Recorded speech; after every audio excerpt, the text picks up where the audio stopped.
నా కలల కథనం. అందరికీ నమస్కారం. నేను మీ లావణ్యంలోని కథానిక కవితను. ఈరోజు మనం వినబోయే కథ సిరివెన్నెల పార్ట్ 9. ఆ రోజు రాత్రి అమ్మమ్మ తాతయ్యలతో క్రిష్ వెన్నెల సరదాగా కబుర్లు చెప్పుకున్నారు. ఇక చాలు, ఇప్పటికే చాలా లేట్ అయింది, వెళ్ళి పడుకోండి అని వాళ్ళు అనడంతో, అవును, మాకు కూడా నిద్ర వస్తుంది అని వాళ్లకు చెప్పేసి పడుకోవడానికి వాళ్ళ గదిలోకి వెళ్ళారు. వాళ్ళిద్దరూ జంటగా అలా నడుస్తూ వెళ్తుంటే వాళ్ళనే చూస్తూ, సుభద్ర, నువ్వు అనవసరంగా భయపడుతున్నావు. చూడు, వాళ్ళిద్దరూ జంటగా ఎంత బాగున్నారో. వెన్నెల సంతోషంగానే నీ కొడుకుతో కాపురం చేసుకుంటుంది. ఇక వాళ్ళ గురించి ఆలోచించి బాధపడటం మానేసేయి అని జానకమ్మ అనడంతో సుభద్ర నిట్టూరుస్తూ, అమ్మా, నువ్వన్నది నిజం కావాలని నేను ఆశపడుతున్నాను, కానీ వాళ్ళిద్దరి మధ్య మాటలే సరిగ్గా లేవు అంటే ఇక వాళ్ళు కాపురం ఎలా చేస్తారు అని సుభద్ర అనగానే, ఏంటి అలా అంటున్నావు?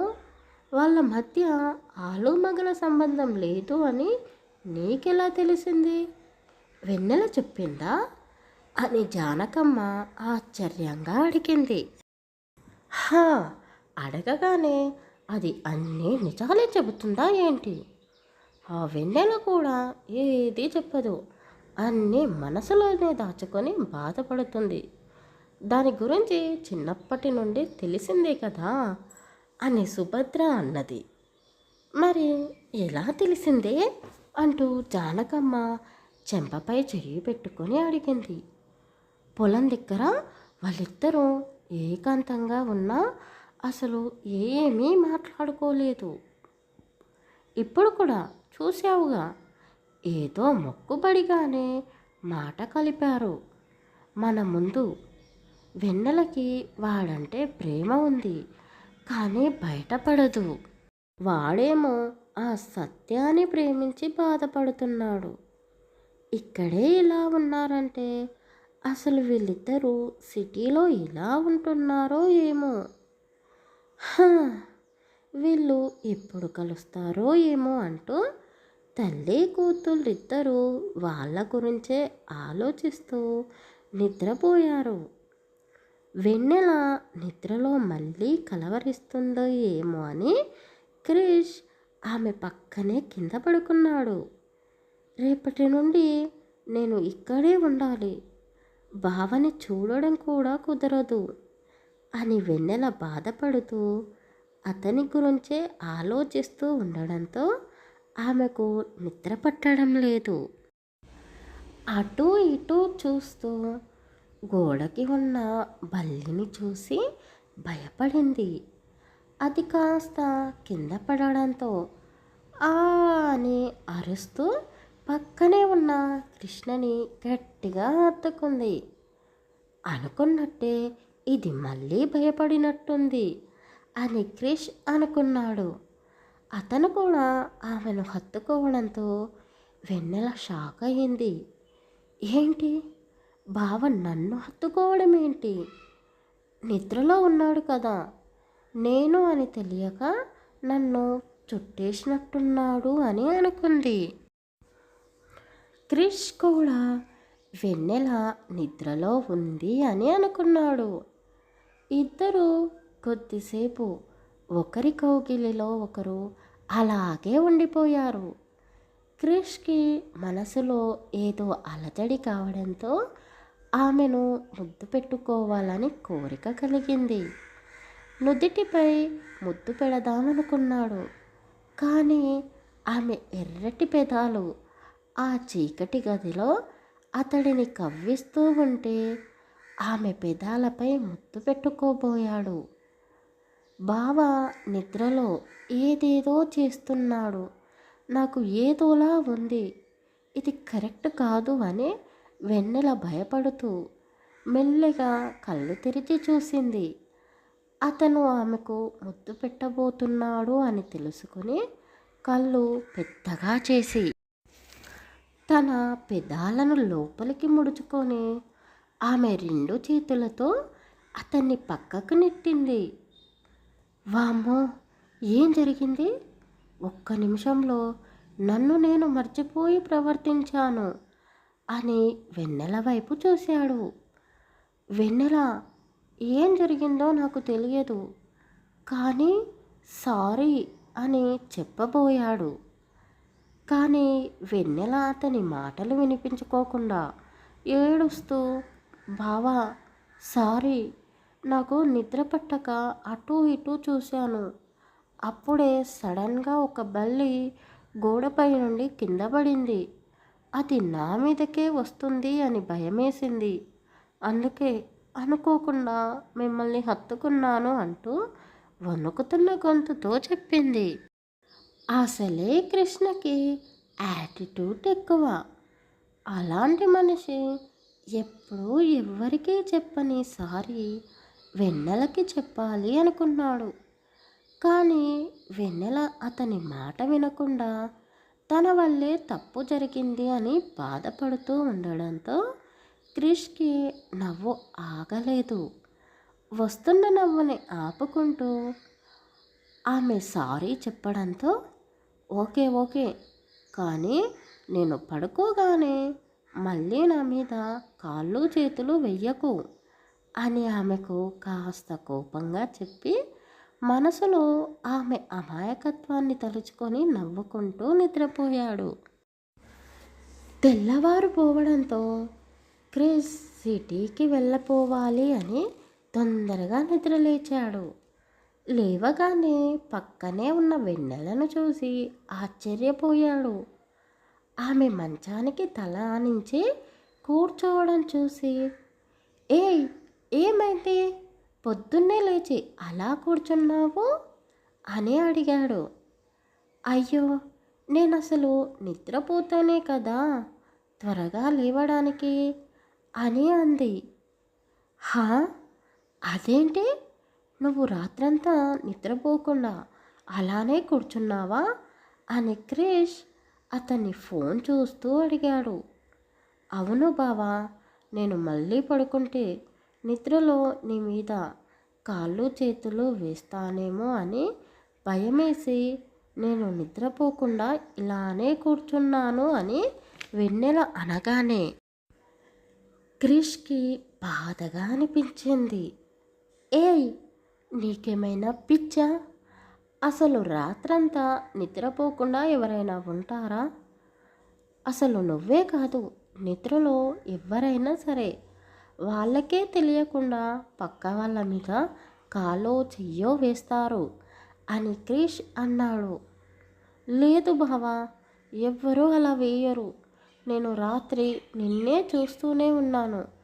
కనీసం ఒక్కసారైనా నువ్వు పక్కకు మళ్ళలేదు అని వెన్నెల అనగానే, వామ్మో, నీతో వాదించడం నా వల్ల కాదు, నేను వెళ్ళాలి అంటూ అతను గదిలో నుండి బయటకు వచ్చాడు. బావా, నేను రాత్రంతా నిద్రపోకుండా నిన్నే చూస్తూ ఉండిపోయాను. మళ్ళీ నిన్ను అంత తిక్కరగా ఎప్పుడు చూస్తానో అని వెన్నెల మనసులోనే అనుకుంది. క్రిష్ రెడీ అయ్యి అమ్మ చేసిన టిఫిన్ తింటూ వెన్నెలని చూస్తూ, తనకి నాతో రావాలని లేనట్టుంది, అందుకే అంత లగేజ్ తెచ్చుకుంది, ఇక్కడే ఉండిపోతుందేమో అని క్రిష్ కూడా మనసులోనే ఆమె గురించే ఆలోచిస్తూ తినేశాడు. కృష్ణ, నువ్వు 4 రోజులు అయ్యాక మళ్ళీ వస్తావుగా వెన్నెలని తీసుకుపోవడానికి, అప్పుడు మేము కూడా వస్తాం. మీ తాతయ్యకు మోకాళ్ళ నొప్పులుగా ఉన్నాయి, సిటీలో పెద్ద డాక్టర్కి చూపించాలి అని జానకమ్మ అనడంతో క్రిష్ నవ్వుకుంటూ, అమ్మమ్మ, తాతయ్యకి కాళ్ళ నొప్పులు పోయాక నిన్ను పరుగులు తీపిస్తాడేమో చూసుకో మరి అని క్రిష్ అనగానే అందరూ నవ్వుకున్నారు. సరే వస్తానులే అని వాళ్లకు చెప్పి అతను వెన్నెల వైపు చూస్తూ నువ్వు నాతో పాటే రావచ్చుగా అన్నట్టుగా కళ్ళతోనే అడిగాడు. కానీ ఆమె అతను వైపు చూడకుండా వంటగదిలోకి వెళ్ళి అతని కోసం వండిన వంటకాలన్నీ ప్యాకింగ్ చేస్తూ ఉంది.